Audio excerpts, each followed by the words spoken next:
ചേട്ടാ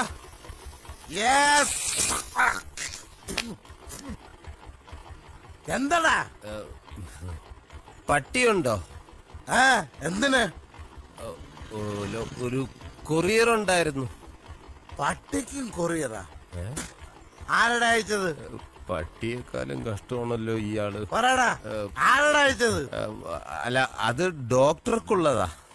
ഡോക്ടറിന്റെ കൊറിയർ നീ എന്തിന് പട്ടിക്ക് കൊടുക്കുന്നത്? അതല്ല ഏട്ടാ, എനിക്ക് അകത്തോട്ട് വരാൻ ഇവിടെ കിടക്കുന്ന പട്ടി കടിക്കൂ? ഈ പട്ടി കടിക്കൂല. തൊട്ട് താഴെ ഒരു പട്ടി കിടപ്പുണ്ട്, അത് ഉഗ്രനായിട്ട് കടിക്കും. തുറന്നു വിടട്ട. അയ്യോ, അതിനല്ല, എനിക്ക് ഡോക്ടർക്ക് ഈ കൊറിയർ കൊടുക്കണം. ഡോക്ടർ ഉണ്ടല്ലോ. ഡോക്ടറെ നീ ഉണ്ണിക്കാൻ വന്നതാ അതാ കൊറിയർ കൊടുക്കാൻ വന്നതാ? കൊറിയർ കൊണ്ടുകൊട്. ചെല്ല്. ഇയാളെന്താ ചിമ്പാൻസിക്കുണ്ടായത്?